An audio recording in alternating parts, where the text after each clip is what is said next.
2007년 총성과 불안이 일상이던 아프가니스탄 카불. 그 땅에 맨손으로 삽을 든 한국인이 있었습니다. 이름도 낯선 작물, 콩을 심겠다고 했죠. 모두가 비웃고 외면했지만 그는 매일 같은 자리에 나와 땅을 일궜습니다. 아이들이 영양실조로 죽어가는 현실 속에서 그가 믿은 건 오직 한 알의 콩이었습니다. 그 작은 씨앗이 나라 전체를 바꾸게 될 줄 아무도 몰랐습니다. 그리고 그 시작엔 한 한국인이 있었습니다. 이 감동의 씨앗을 더 많은 사람들에게 전하고 싶다면 좋아요와 구독, 그리고 공유로 함께 해주세요. 저는 아프가니스탄 카불에서 태어나 지금까지 살고 있는 하미드 알리 자마니입니다. 현재 보건부 차관으로 일하고 있지만 처음 권순영 박사를 만났을 때는 농림부 소속 간부였습니다. 한국과의 인연이라고 한다면 젊은 시절 터키 유학 중에 한국인 의대생들과 함께 공부했던 기억이 있습니다. 그들의 성실함과 겸손함이 인상적이었죠. 하지만 그때는 몰랐습니다.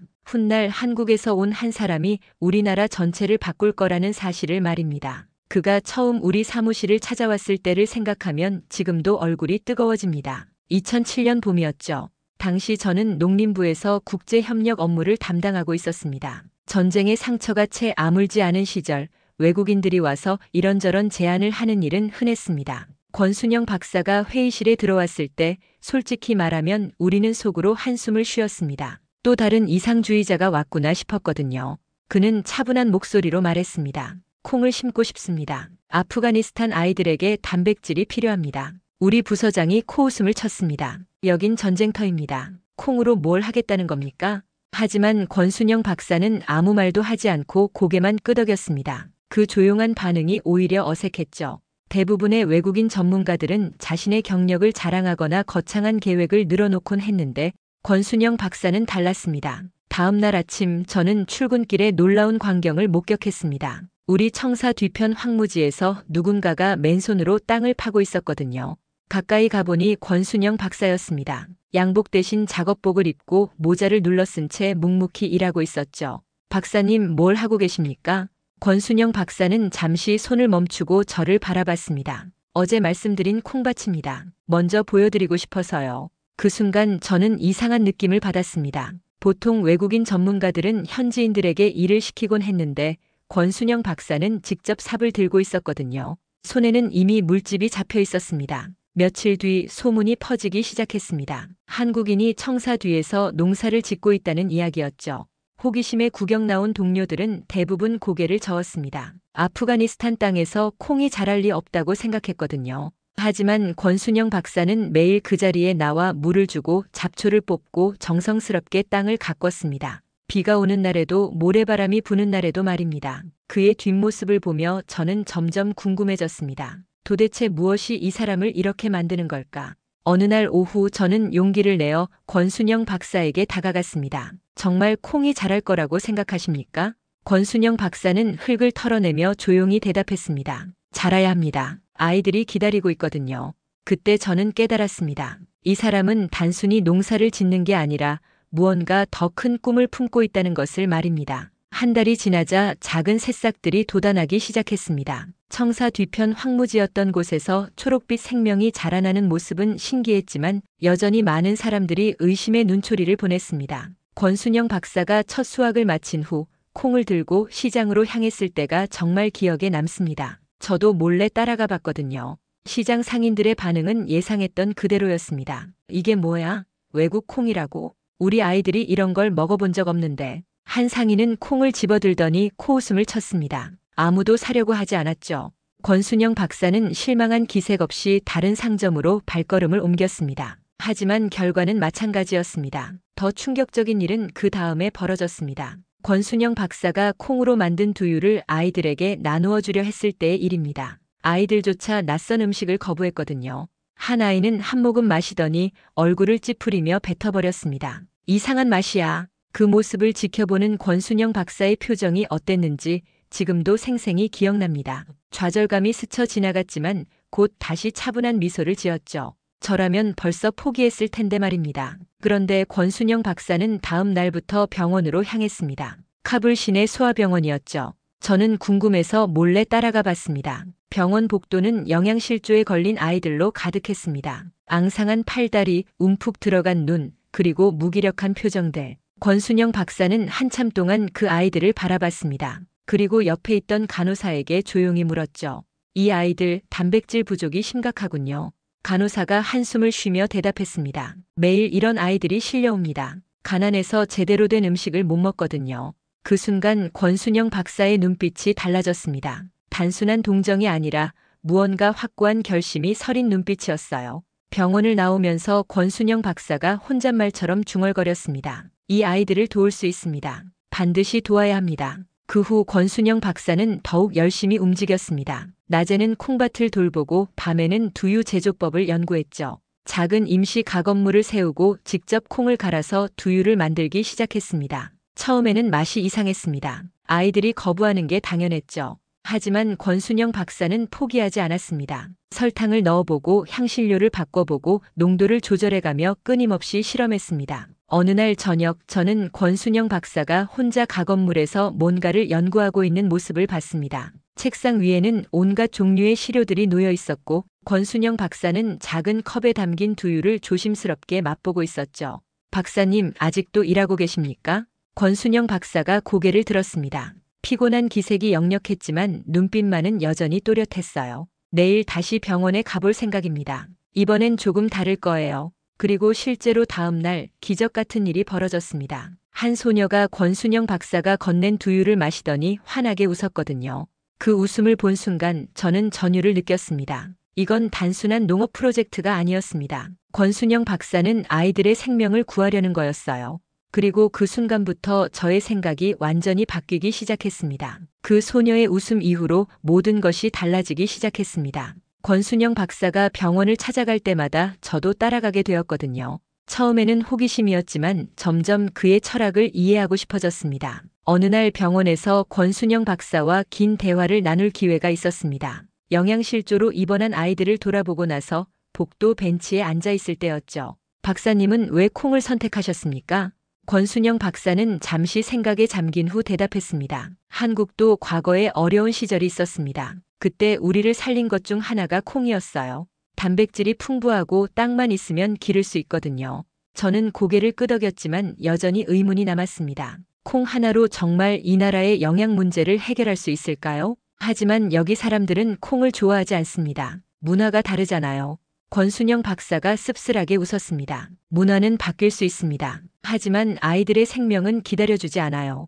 그 말을 들으며 저는 깨달았습니다. 권순영 박사에게 콩은 단순한 작물이 아니었어요. 그것은 스스로 살아갈 수 있는 힘이었습니다. 외부의 도움에 의존하지 않고 자신들의 땅에서 자신들의 손으로 키울 수 있는 희망이었죠. 권순영 박사는 자신의 사비로 작은 두유 공장을 만들었습니다. 정말 작은 규모였어요. 낡은 건물 한 칸에 중고 장비 몇 대가 전부였습니다. 하지만 권순영 박사는 그곳에서 매일 정성스럽게 두유를 만들었죠. 처음에는 하루에 몇 병 정도밖에 생산하지 못했습니다. 그래도 권순영 박사는 그 귀한 두유를 병원으로, 고아원으로, 가난한 동네로 가져가 나누어 주었어요. 돈을 받지도 않으면서 말입니다. 몇 달이 지나면서 변화가 보이기 시작했습니다. 두유를 꾸준히 마신 아이들의 얼굴에 생기가 돌기 시작한 거예요. 체중도 늘고 활력도 생겼습니다. 의사들도 놀라워했죠. 이상하게 영양실조 환자가 줄어들고 있어요. 한 소아과 의사가 저에게 말했습니다. 특별한 영양 프로그램이라도 시작됐나요? 저는 권순영 박사의 두유 공장을 떠올렸습니다. 그 작은 공장에서 나오는 두유가 정말 변화를 만들고 있었던 거예요. 가장 인상적이었던 순간은 한 어머니를 만났을 때였습니다. 그녀는 권순영 박사를 보자마자 눈물을 흘리며 고마워했어요. 우리 아이가 살았습니다. 박사님 덕분에 살았어요. 그 아이는 심각한 영양실조로 거의 죽을 뻔했다가 두유를 마시며 서서히 회복되었다고 했습니다. 그 모습을 보며 저는 확신했습니다. 이건 그냥 농업이 아니었어요. 권순영 박사는 단순히 콩을 심는 게 아니라 희망을 심고 있었습니다. 절망에 빠진 가족들에게 새로운 가능성을 보여주고 있었죠. 그리고 그 가능성은 외부에서 오는 일회성 도움이 아니라 우리 스스로 만들어낼 수 있는 지속 가능한 해결책이었습니다. 그날 밤 저는 오랫동안 잠들지 못했습니다. 권순영 박사의 철학이 제 마음속에서 자리 잡고 있었거든요. 콩 한 알이 어떻게 한 나라의 미래를 바꿀 수 있는지 그 가능성을 비로소 이해하기 시작했습니다. 2008년 여름 저는 권순영 박사의 여권을 우연히 보게 되었습니다. 출입국 도장이 빼곡히 찍혀 있었는데 모두 아프가니스탄 입국 도장이었어요. 호기심에 세어보니 이미 20번이 넘어 있었습니다. 박사님 정말 자주 오시는군요. 권순영 박사가 씁쓸하게 웃었습니다. 매번 올 때마다 목숨을 걸어야 하지만 그래도 와야 할 이유가 있거든요. 그제야 저는 깨달았습니다. 아프가니스탄에 들어오는 것이 얼마나 위험한 일인지를 말입니다. 당시 우리나라는 여전히 전쟁의 그림자 속에 있었거든요. 테러 경보가 일상이었고 미군 체크포인트를 통과하는 것만으로도 몇 시간씩 걸렸습니다. 어느 날 아침 권순영 박사가 평소보다 늦게 나타났습니다. 얼굴에 상처가 있었고 옷도 찢어져 있었어요. 저는 깜짝 놀라 달려갔습니다. 무슨 일이십니까? 권순영 박사는 손을 흔들며 괜찮다고 했지만 나중에 알고 보니 전날 밤 무장 세력에게 붙잡혔다가 간신히 풀려났다고 했습니다. 그들은 권순영 박사를 외국 스파이로 의심했던 거죠. 그럼 이제 오시지 마세요. 너무 위험합니다. 하지만 권순영 박사는 고개를 저었습니다. 아이들이 기다리고 있어요. 포기할 수 없습니다. 그 후로도 권순영 박사는 계속 아프가니스탄을 드나들었습니다. 때로는 비행기가 취소되어 며칠씩 공항에서 대기하기도 했고 때로는 국경에서 하루 종일 검문을 받기도 했죠. 하지만 권순영 박사는 포기하지 않았습니다. 어느 날 저는 권순영 박사가 가져온 새로운 장비를 보고 놀랐습니다. 더 효율적인 콩 재배 도구들과 개선된 두유 제조 장비였어요. 이번엔 또 어떤 걸 가져오셨습니까? 권순영 박사가 신이 나서 설명했습니다. 한국에서 최신 농업 기술을 배워왔다는 거였어요. 더 많은 콩을 기를 수 있고 더 맛있는 두유를 만들 수 있는 방법들을 말입니다. 매번 한국에 갈 때마다 뭔가 새로운 걸 배워옵니다. 그래야 아이들에게 더 좋은 걸 줄 수 있거든요. 저는 감탄했습니다. 권순영 박사에게 아프가니스탄 방문은 단순한 출장이 아니었어요. 그것은 사명이었습니다. 매번 더 나은 모습으로 돌아와서 더 많은 아이들을 도우려는 끝없는 노력이었죠. 나중에 공식 기록을 확인해 보니 권순영 박사는 총 72번이나 아프가니스탄을 방문했습니다. 72번이요. 매번 테러의 위험을 무릅쓰고 목숨을 걸고 온 것이었습니다. 어떤 때는 폭탄 테러로 공항이 폐쇄되어 일주일씩 발이 묶이기도 했고 어떤 때는 무장 세력의 검문에 걸려 하루 종일 조사를 받기도 했습니다. 하지만 권순영 박사는 절대 포기하지 않았어요. 그 모든 위험을 무릅쓰고 권순영 박사가 가져온 것은 단순한 기술이나 장비가 아니었습니다. 그것은 희망이었어요. 절망에 빠진 우리에게 가능성이라는 선물을 가져다 준 것입니다. 저는 그때 깨달았습니다. 진정한 헌신이란 이런 것이구나. 자신의 안전을 돌보지 않고 오직 타인의 행복만을 생각하는 마음. 그것이 바로 권순영 박사가 우리에게 보여준 가장 큰 가르침이었습니다. 2009년 가을, 저는 놀라운 보고서를 받았습니다. 카불 지역 소아병원에서 올라온 월간 통계였는데 영양실조로 인한 응급 환자 수가 전년 대비 30%나 감소했다는 내용이었어요. 처음에는 오타인 줄 알았습니다. 아프가니스탄에서 영양실조 환자가 줄어든다는 게 믿어지지 않았거든요. 하지만 다른 지역 병원들에서도 비슷한 보고가 올라왔습니다. 도대체 무슨 일이지? 저는 직접 병원들을 찾아가 확인해 봤습니다. 한 소아과 의사가 신기해하며 말했어요. 정말 이상해요. 예전에는 매일 서너 명씩 영양실조 아이들이 실려왔는데 요즘은 일주일에 한 명 정도밖에 안 와요. 간호사도 고개를 끄덕였습니다. 아이들이 집에서 뭔가 특별한 걸 먹고 있는 것 같아요.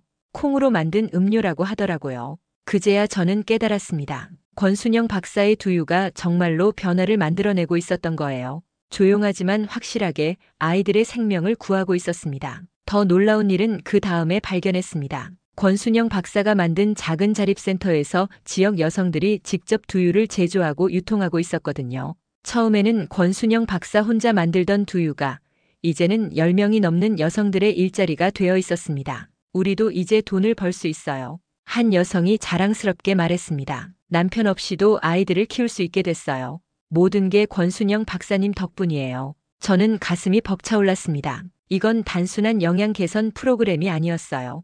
여성들의 경제적 자립까지 이끌어내고 있었던 겁니다. 가장 감동적이었던 순간은 2010년 봄에 벌어진 일입니다. 권순영 박사가 한국에서 가져온 콩 종자를 지역 농부들이 직접 재배하기 시작했거든요. 처음에는 반신반의했던 농부들이 실제 수확을 해보니 놀라워했어요. 이렇게 많이 나올 줄 몰랐어. 한 농부가 말했습니다. 게다가 팔 곳도 있고 두유 공장에서 다 사가니까 걱정 없어. 그때 저는 깨달았습니다. 권순영 박사가 만든 건 단순한 농업 시스템이 아니었어요. 생산부터 가공, 유통까지 이어지는 완전한 순환 구조였습니다. 농부들은 콩을 기르고 여성들은 두유를 만들고 아이들은 영양을 공급받는 완벽한 생태계였죠. 2011년 여름 마침내 우리는 역사적인 순간을 맞이했습니다. 아프가니스탄에서 생산된 콩만으로도 충분한 두유를 만들 수 있게 된 것입니다. 더 이상 외국에서 콩을 수입할 필요가 없어졌어요. 그날 밤 권순영 박사와 함께 작은 축하 자리를 가졌습니다. 하지만 권순영 박사는 기뻐하기보다 오히려 조용했어요. 이제 시작입니다. 정말 중요한 건 지속 가능성이에요. 권순영 박사는 항상 한 걸음 더 앞을 내다보고 있었습니다. 단순히 문제를 해결하는 것에 그치지 않고 그 해결책이 영원히 지속될 수 있도록 시스템을 만들어가고 있었던 거죠. 변화는 정말 조용히 시작되었습니다. 하지만 그 조용한 변화가 모여서 거대한 물결이 되었어요. 한 알의 콩에서 시작된 작은 희망이 이제는 수만 명의 아이들을 살리는 생명줄이 되어 있었습니다. 권순영 박사와 함께 일하면서 가장 인상 깊었던 것은 그가 자신을 드러내지 않는다는 점이었습니다. 언론에서 인터뷰를 요청해도 거절했고 공식 행사에서 연설을 해달라고 해도 사양했어요. 어느 날 저는 궁금해서 물어봤습니다. 박사님, 왜 그렇게 조용히 지내시려고 하세요? 이런 성과라면 세상에 알려져도 되지 않을까요? 권순영 박사가 잠시 생각하더니 대답했습니다. 이건 제가 한 일이 아니에요. 여기 사람들이 해낸 일입니다. 저는 그냥 씨앗을 나누어 준 것뿐이에요. 그 말을 들으며 저는 또 한 번 감탄했습니다. 권순영 박사에게는 자신의 공을 인정받으려는 욕심이 전혀 없었어요. 오직 아이들이 건강해지고 가족들이 행복해지는 것만이 중요했습니다. 하지만 세상은 권순영 박사의 노력을 알아봤습니다. 2012년에는 유엔에서 주는 인도주의상을 받았고 2013년에는 한국 정부에서 국민훈장을 수여했어요. 그때마다 권순영 박사는 겸손하게 말했습니다. 이 상은 제가 받을 자격이 없습니다. 아프가니스탄 사람들과 함께 나누어야 할 영광이에요. 시상식에서도 권순영 박사는 자신의 이야기보다 아프가니스탄 아이들의 이야기를 더 많이 했습니다. 어떤 아이가 건강해졌는지, 어떤 가족이 새로운 희망을 찾았는지 그런 이야기들로 가득했어요. 가장 감동적이었던 순간은 권순영 박사가 한국에서 돌아올 때마다 가져오는 것들이었습니다. 상장이나 트로피가 아니라 아이들을 위한 새로운 아이디어와 기술들이었어요. 이번에는 한국에서 새로운 콩 품종을 배워왔어요. 더 영양가가 높고 이 땅에서도 잘 자랄 것 같아요. 이건 두유 맛을 더 좋게 만드는 방법이에요. 아이들이 더 좋아할 거예요. 권순영 박사는 항상 이렇게 말했습니다. 자신이 받은 모든 것을 다시 아프가니스탄으로 가져와서 나누어 주었어요. 어느 날 저는 권순영 박사에게 물어봤습니다. 박사님은 어떻게 이렇게 오랫동안 포기하지 않을 수 있으셨나요? 권순영 박사가 멀리 콩밭을 바라보며 대답했습니다. 한국도 어려운 시절이 있었어요. 그때 많은 나라들이 우리를 도와줬습니다. 이제는 우리가 도울 차례라고 생각해요. 그리고 잠시 후 덧붙였습니다. 그리고 여기서 배우는 것도 많아요. 아프가니스탄 사람들의 끈기와 희망을 보면서 저도 많이 성장했습니다. 권순영 박사에게는 주는 것과 받는 것의 경계가 없었어요. 도움을 주면서 동시에 배우고 가르치면서 동시에 성장하는 사람이었습니다. 2014년 권순영 박사가 직접 만든 콩밭을 둘러볼 기회가 있었습니다. 처음 맨손으로 파던 그 황무지가 이제는 푸른 콩밭이 되어 있었어요. 바람에 흔들리는 콩잎들을 보며 권순영 박사가 조용히 말했습니다. 이 콩들은 영원히 여기 남을 거예요.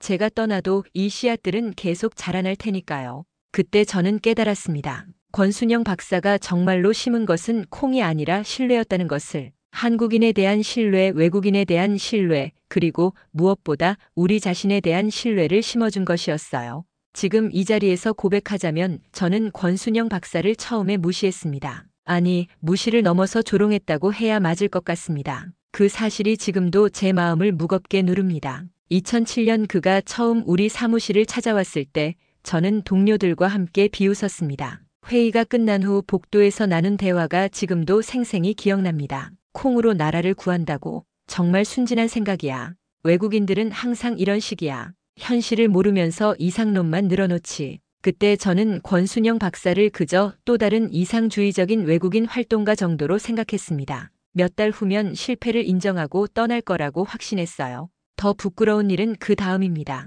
권순영 박사가 맨손으로 땅을 파고 있을 때 저는 다른 직원들과 함께 창문 너머로 그를 구경하며 웃었습니다. 봐, 아직도 파고 있어. 언제까지 저럴 건가? 심지어 내기까지 했습니다. 언제 포기할 것인지를 두고 말이죠. 저는 한 달이라고 했고 동료는 두 달이라고 했습니다. 그 누구도 권순영 박사가 10년 넘게 우리와 함께할 거라고는 상상하지 못했어요. 가장 부끄러운 순간은 권순영 박사의 첫 수확물을 본 때였습니다. 작지만 실제로 콩이 자라난 것을 보고도 저는 여전히 냉소적이었어요. 그래봐야 몇 알 안 되잖아. 이걸로 뭘 하겠다는 거야? 하지만 현실은 제 예상을 완전히 뒤엎었습니다. 권순영 박사는 포기하지 않았고 콩은 계속 자랐고 아이들은 건강해졌습니다. 그리고 저는 점점 더 초라해졌어요. 2010년 즈음 저는 공식적으로 권순영 박사의 프로젝트를 지원하라는 상부의 지시를 받았습니다. 성과가 입증되었으니 정부 차원에서 후원하라는 것이었죠.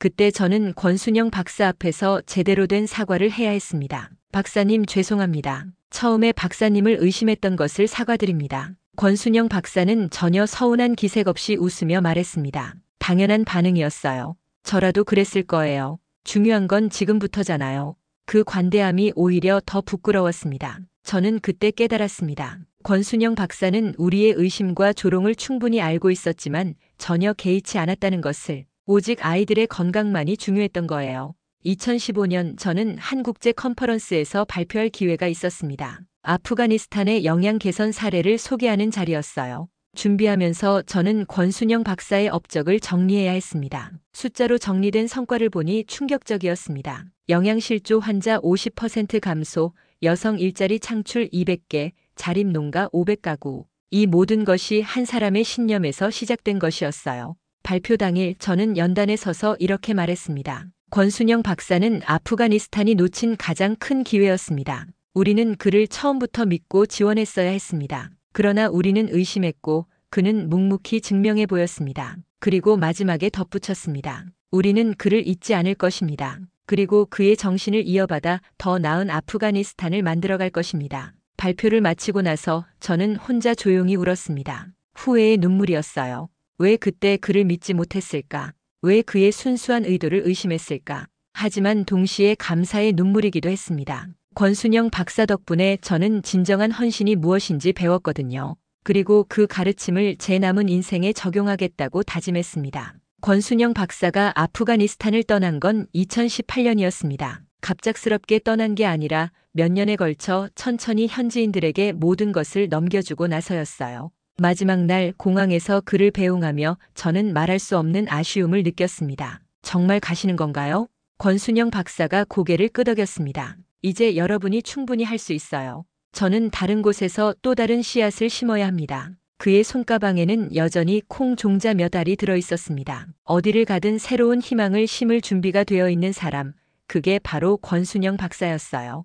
권순영 박사가 떠난 후 저는 그가 남긴 유산이 얼마나 거대한지 깨달았습니다. 단순히 콩밭이나 두유 공장이 아니었어요. 그는 사람들의 마음속에 가능성을 심어 놓았습니다. 지금 아프가니스탄 곳곳에서 권순영 박사가 시작한 프로젝트가 계속되고 있습니다. 그가 직접 가르친 여성들이 이제는 다른 여성들을 가르치고 있어요. 그가 키운 농부들이 새로운 농부들에게 기술을 전수하고 있습니다. 가장 놀라운 건 아이들의 변화입니다. 권순영 박사의 두유를 마시고 자란 아이들이 이제는 청년이 되어 사회에 나와 있어요. 그들 중 일부는 농업을 전공하고 일부는 영양학을 공부하고 있습니다. 권순영 박사가 심은 씨앗이 새로운 세대를 통해 더 크게 자라나고 있는 거죠.